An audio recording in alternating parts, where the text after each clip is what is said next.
안녕하세요. 쇼피 창업교사 서주영입니다.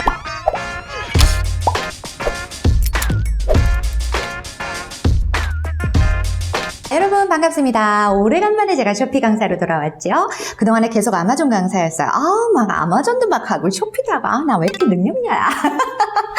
이건 너무 잡복이었다. 넘어가죠. 오늘 제가 쇼피에서 가지고 온 내용은 뭐냐면요. FM 트래킹이라는 내용을 여러분들과 좀 공유를 하려고 해요. 우리 쇼피셀러분들 이거 아시죠? 라스트 마일이라는 거. 라스트 마일 모르시는 쇼피셀러분들 별로 없으실 거예요. 그래도 혹시나 몰라서 설명을 드리자면 우리가 물건이 주문이 들어왔을 때 이 물건을 어디까지 보냅니까? 두라지역, 쇼피의 집화지 지역, 김포지역 거기까지 보내는 이 앞단을 first mile이라고 하고요. 뒷단 있잖아요. 집화지에 도착하고 난 다음부터는 우리가 신경 쓰지 않죠? 쇼피가 알아서 고객한테까지 배송을 하잖아요. 이거를 이제 라스트 마일이라고 해요. 제가 조금 전에 뭘 갖고 왔다 그랬어요? 퍼스트 마일 트래킹, FM 트래킹을 갖고 왔다라고 했죠? 즉, 내가 집화지까지 배송을 하는 이 구간에 대해서 이전에는 물건을 보냈다라고 해서 송장번호라던가 이런 것들을 쇼피에다가 기재를 하거나 알려주지 않았었죠? 근데 이거를 이제부터는 그 앞단에 물건 보냈다는 것도 역시 우리가 추적을 하겠다, 트래킹을 하겠다 라고 해서 이제 사전 입고 처리 제도를 도입을 했어요. 사전 입고 처리 제도. 왠지 입에 잘 안 붙죠? 어렵죠? 그래서 그냥 쉽게 FM 트래킹 제도 그냥 이게 도입이 됐다. 이렇게 생각을 하시면 좋을 것 같아요. 근데요, 사실은 이게 최근에 도입이 된 거는 아니고요. 이 제도는 사실 작년이에요. 작년 10월 1일부터 적용을 하겠다라고 발표는 했었습니다. 근데 그때는 제가 그냥 무시했었던 게 맨날 하는 말, 쇼피가 맨날 정책 하나 만들면 맨날 이렇게 하는데 셀러별로 순차 적용을 하겠다. 이렇게 발표를 했었어요. 저는 정말 쇼피가 제발 이것만은 고쳐서 그냥 한꺼번에 딱 하니 바꿨으면 좋겠어요. 그러면 훨씬 나을 텐데 이거 뭐 누구는 해주고 누구는 안 해주고 예전에서 막 바꿔가지고 셀러들 막 정신없이 만들고 나 이거 정말 싫어. 여러분도 싫죠? 아무튼요. 10월 1일부터 셀러별로 순차 적용을 하겠다라고 했는데 4월 달에 또 새로운 발표를 했어요. 어떤 발표를 했냐면 이제부터는 5월 1일자를 기준으로 해서 픽업 서비스를 이용하는 셀러들이 있으시잖아요. SPS라고 우리가 하죠. SPS? SPS가 뭐예요? 라고 하시는 분들 계시다면은 이전에 픽업 서비스에 대해서 이야기를 해놓은 영상이 있어요. 그 영상, 쇼피 픽업 서비스, 그걸 줄여서 SPS라고 하거든요. 그 영상 꼭 보시고 다시 와주세요. 자, 그 SPS 서비스를 이용을 하는, 즉 쇼피 픽업 서비스를 이용하는 사람들을 주 타겟으로 해서 아예 5월 1일자부터는 FM 트래킹을 반드시 진행을 해야 되는 것을 이 옵션을 필수적으로 적용을 해야 되는 것으로 바꿔버렸어요. 뒤에서 말씀을 드릴 거지만 SPS를 이용을 하는 셀러가 만약에 상자가 있을 거 아니에요. 그 보내는 그 상자에다가 픽업 라벨이 있는데 이거를 부착하지 아니하면 그거를 모두 수치 거부해버리겠다. 이래버렸거든요. 그래서 아마 지금 SPS를 쓰고 있는 서울, 경기, 인천의 셀러분들이시라면 이미 이거 지금 다 시작을 하셨을 거예요. 그런데 제가 이거를 설명을 드리는 이유는 이제 막 새로 들어와서 아직 SPS가 뭔지 모르시는 분들도 계실 거고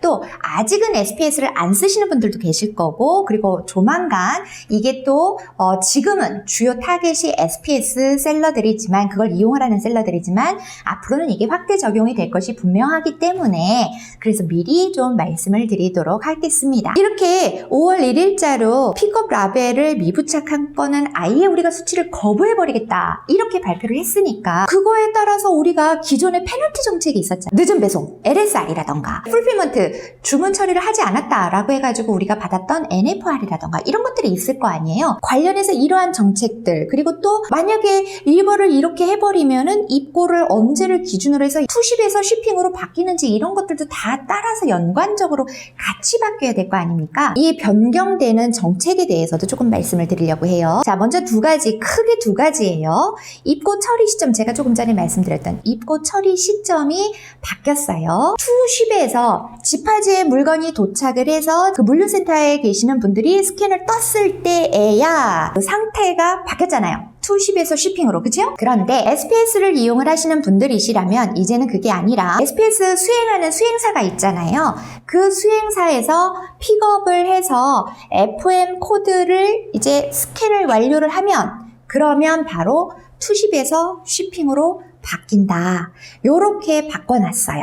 두 번째 바뀐 거는 페널티 정책이에요. 페널티 페널티 적용을 그러면 어떻게 할 거냐? 이에 따라서 뭐 DTS랑 LSR이랑 NFR의 그 계산 방식이 변경이 됐어요. 어떻게 바뀌었는가를 제가 좀 설명을 드릴게요. 기존에 우리 DTS는 어땠어요? 2 영업일이었죠. 2 영업일이었죠. DTS가 뭔데? 2 영업일 이내에 출고 처리를 해야 되는 걸 말하는 거잖아요. Days to ship이잖아요. 그죠? 이 DTS가 2 영업일이었고 LSR은 뭐예요? 주문 생성이 된 이후에 주문건에 그 쇼피 물류 집하직에 입고가 돼서 스캔이 되는 게 플러스 2 달력일이 넘어가면 그러면 LSR, 늦은 배송이라고 했었잖아요. 그래서 우리가 LSR은 DTS 플러스 2 달력일이었었어요.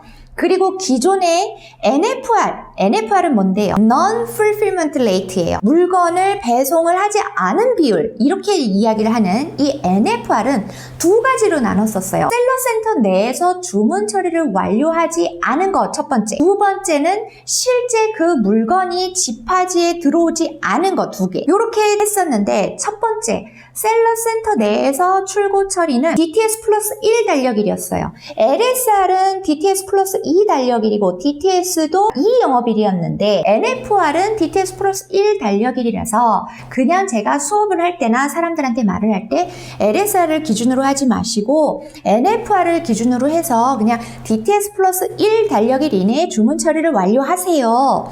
이렇게 항상 저는 말씀을 드렸었거든요. 기존에 첫 번째 NFR 셀러센터 내에서 주문 처리를 완료하는 것은 DTS 플러스 1일이었고 그 후에 집하지에 도착하는 것은 DTS 플러스 4 달력일 이내에 물건이 집하지에 도착을 했었어야 됐어요. 이게 변경 전 사항이에요. 변경된 이후에는 DTS가 하루가 늘어났어요. 3영업일이에요. 와 좋아 이렇게 생각하시겠지만 또 해요. 나중에 다 들어보시면 똑같아요. DTS는 3영업일로 늘어났는데요. LSR과 NFR은 이제 두 개의 국가가 떨어져 나갔어요. 어떻게 이야기를 해야 되냐면 브라질과 멕시코 있죠. 남미 쪽. 브라질과 멕시코 쪽은 첫 번째 NFR과 두 번째 NFR. 우리는 이거를 이제 레이어 1, 레이어 2 이렇게들로 이야기를 하는데 이렇게 두 개의 남미 국가 브라질과 멕시코를 제외한 나머지 국가들은요. LSR이 이전에는 DTS 플러스 2 달력일이라고 했죠? 이제는 그 2 달력일이 없어져 버렸어. 그냥 DTS 딱 그 당일이에요. 그러니까 3영업일 그냥 그걸로 딱 끝나버린 거야. 딱 그 기준을 넘어가면 이제 늦은 배송으로 잡히는 거고요. 그 다음에 NFR은 어떻게 되느냐? 첫 번째 NFR과 두 번째 NFR이 있죠. 첫 번째 셀러센터 내에서 주문 처리를 완료하는 것은 LSR과 같이 DTS 영업일 그 기준이에요. 그리고 집하지까지 물건이 도착하는 것은 기존에는 DTS 플러스 4 달력일이었죠. 이제는 그냥 DTS 플러스 3 달력일이에요. 그러니까 앞에서는 DTS가 2일에서 3일로 늘어난 반면에 뒤에서는 4 달력일에서 3 달력일로 하루가 줄었어요. 그러니까 똑같은 거예요. 그런데 아무튼 브라질과 멕시코를 제외한 이 두 국가는 이렇게 됐고요. 그러면 브라질과 멕시코는 어떻게 됐느냐? LSR은 이제 거리가 멀고 그래서 그런지 모르겠는데 하루를 더 줬어요. DTS는 똑같이 3영업일이고요. LSR은 DTS 플러스 1 달력일. 그 다음에 NFR의 경우는 첫 번째 NFR은 DTS 플러스 1 달력일 LSR과 같고요. 두 번째는 DTS 플러스 3 달력일. 이거는 다른 국가들과 같아졌습니다. 이해가 되셨어요? 제가 말이 너무 어려운지 모르겠어요. 그래서 제가 표도 같이 보여드리는 거니까 표를 보시면서 제 설명을 들으시면 조금 더 이해가 되실 겁니다. 그런데 변경된 페널티를 적용하는 시점은 지금은 아니에요. 왜냐하면 사람들이 너무 갑자기 충격을 먹을지도 모르겠다라고 생각을 해가지고요. 페널티는 기존 방식대로 적용을 하고 나중에 실제 적용되는 날은 추후에 공지를 하겠다 이렇게 이야기를 했고요. 지금 입고 처리 시점은 적용이 이미 됐습니다. 이게 변경된 변경 정책 두 가지이고요. 그렇다면 이제 지금은 SPS를 이용하는 셀러들을 위해서 주로 그분들을 대상으로 이 정보를 드리는 거잖아요. 그러면 어떻게 이 주문 처리를 해야 되는가? 어떻게 이 FM 트래킹을 집어넣어야 되는가? 이게 궁금하실 수도 있지요. 이거를 화면을 가지고 여러분들께 보여드릴게요. 옛날과 다르게 버튼이 하나가 더 생겨 있을 겁니다. 그 버튼이 어디에 있을 거냐면요. 마이 오더로 들어가십시오. 좌측에 마이 오더를 클릭하면 내가 주문 주문 들어온 게 보이시잖아요. 옛날에는 거기에 버튼이 하나밖에 없었어요. 레스쉽 요거 하나밖에 없었어요. 빨간색으로. 그런데 지금은 그 옆에 아마 Shipment Pre-Declare라는 것이 있을 겁니다. 그 버튼을 클릭을 해주세요. 그 다음 화면에서 보여지는 게 3개의 탭이 있어요. Generate New Code 탭이 하나가 있고, 두 번째가 Pre-Declare 탭이 있고, 세 번째가 Pre-Declare Record 탭이 있어요. 그러면 우리는 제일 먼저 뭐부터 하셔야 되냐면 새로운 코드를 만드셔야 되기 때문에 첫 번째 탭부터 보십니다. 자, 이 첫 번째 탭에서요. 그 아래에 있는 게 픽업 데이트죠. 픽업 데이트를 여러분이 이제 사전 입고 처리를 할 그 날짜를 기재를 해주세요. 그 다음에 그 아래에는 데일리 퀀티티가 있어요. 픽업 코드 수를 입력을 하시는 거예요. 내가 몇 개 할 건지 그 코드 수를 입력을 하시는데 최대 20개를 만드실 수가 있어요. 그래서 3개를 할 거다, 4개를 할 거다, 5개를 할 거다. 자, 그거를 이제 입력을 해 주십시오. 그건 뭐냐면 박스인 거죠. 내가 SPS로 박스를 몇 개를 내보내느냐 이거잖아요. 그 당일날. 그거를 이야기를 하는 거예요. 자, 그래서 만약에 박스가 3개다. 그러면 픽업 코드 수가 3개가 돼야 되는 거예요. 왜? 그 박스당 픽업 라벨이 하나씩 붙어 있어야 되기 때문에 그래요. 자, 이렇게 데일리 퀀티티를 기재를 하시고 난 다음에 우측에 픽업 어드레스라는 부분이 있어요. 그 픽업 어드레스에 체인지를 눌러서 여러분들이 수행사에서 와서 픽업을 해갈 그 주소를 넣어주시는 거고요. 이거를 안 넣어주시잖아요. 그러면 여러분들이 초창기 가입을 했을 때 입력을 해놓으셨던 리턴 주소가 자동으로 설정이 됩니다. 그러니까 꼭 그거를 체크를 해서 입력을 해주시면 좋겠어요. 이렇게 입력을 하시고 난 다음에는 당연히 컨펌을 눌러야죠. Generate 이 new code 이 앞단을 이제 정보를 다 기입을 하셨으면 Submit을 누르세요. 이렇게 Submit을 누르시고 나면 코드가 생성이 됐다 라고 하고요. Generate History라는 게 보이실 거예요. 가운데에 지금 보시는 것처럼 픽업 코드가 보일 거고요. 그 다음에 우측으로 액션이 보일 거예요. 그죠? 액션의 다운로드 버튼이 3개가 각각 보이실 거예요. 그 액션 버튼에 다운로드를 클릭을 해주십시오. 각각 3개를 전부 다 각각 그걸 클릭을 하시면 그 픽업 라벨을 다운로드를 받으실 수 있게 돼요. 다운로드를 받으시면 픽업 라벨이 보일 거예요. 이 라벨을 박스 하나당 꼭 하나씩 붙여주셔야 돼요. 아셨죠? 그래서 내가 5박스면 코드 몇 개라고 그랬어요? 5개가 나와야 된다라고 말씀을 드렸어요. 자, 이렇게 붙여주시면 그러면 끝나느냐? 아니에요. 끝난 게 아니에요. 그거는 그냥 라벨 하나를 생성을 한 거일 뿐이고요. 이제는 그 박스 안에 그 라벨 하나 만들었잖아요. 지금 라벨을 제가 지금 예시 화면으로 보여드리는 건 3개인데 그러면 3개 박스라는 거 아니에요. 그 3개 박스에 각각 어떤 상품들이 들어가는지 그것도 우리가 해줘야지 그쪽에서 그걸 알 거 아니에요. 그죠? 그래서 이제는 사전 입고를 할 그 상품들 그거를 할 상품들을 바인딩을 묶어주셔야 돼요. 그 작업을 진행을 하실 건데 그 작업은 두 번째 탭에서 진행을 합니다. 우리 앞에서는 코드 만들었죠? Generate New Code 만들었죠? 두 번째 탭에서는 Pre-Declare라고 한 이 탭에서 우리가 이제 바인딩 작업을 할 겁니다. 자, 여기에서 이렇게 바인드 파셀을 눌러주십시오. 그러면 거기에 이제 빨간색으로 Search Order가 나와 있어요. 서치 오더를 통해서 여러분들이 사전 입고를 시킬 상품을 찾아주세요. 그러면 지금 보이시는 화면처럼 이렇게 화면이 나올 거예요. 특히 우리가 봐야 될 부분이 트래킹 넘버인데 이게 SLS 트래킹 넘버예요. 그러면 해당 상품의 앞에 있는 박스의 네모를 체크를 해주세요.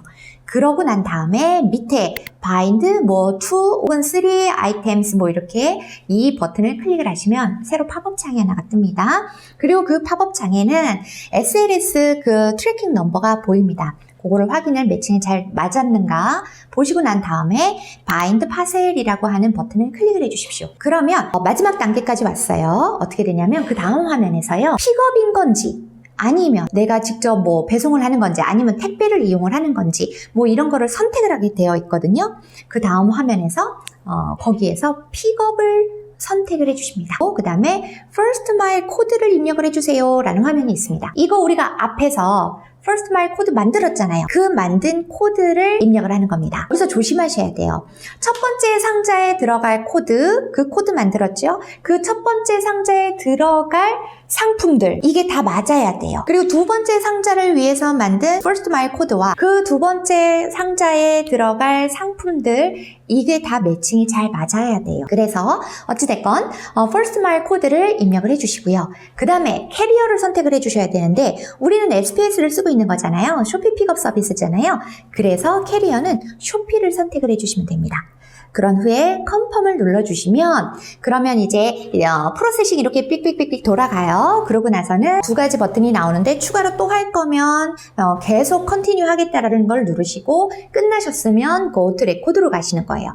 Go to Record를 가시잖아요. 실제 프리디클레어가 됐던 그 항목들, 사전 입고 처리가 된 주문건들을 확인을 하실 수가 있게 돼요.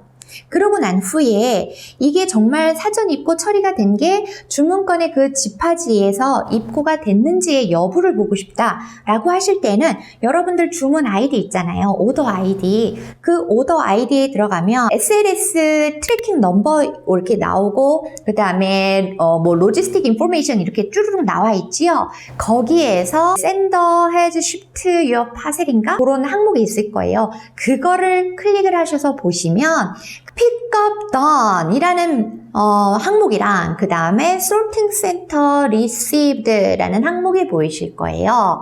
자, 그러면 Pickup Done이라고 하는 것은 이게 이제 완료가 됐다, 픽업 다 해갔다, 상태값이 입력이 완료가 됐다, 이런 의미이고요. Sorting Center Received의 의미는 집하지에 이게 도착이 돼서 이제 그쪽에서 물류센터의 직원들이 다 스캔을 떴다, 이런 말이에요. 여기까지 이렇게 찾아보실 수 있게 되실 거예요. 이해되셨죠? 자, 이렇게 SPS를 하시는 분들은 지금 벌써 이 작업들을 하고 계실 것이고 앞으로도 SPS를 쓰실 분들은 이제 새로 도입된 First Mile Tracking 이것을 반드시 진행을 하셔야 된다라는 것을 잊지 마시고요. 그러면 대표님, 아직 저희는 그거 이용하지 않고 있는데 어떡하죠? 저희는 그냥 국내 택배를 이용을 하고 있어요. 혹은 저희는 그냥 직접 물건 갖다 주고 있어요. 가까운 데 있어서. 이런 분들도 계실 거잖아요. 이런 분들께도 나중에는 이 First Mile 트래킹 제도가 열립니다. 다만 지금은 아직 안 열렸어요.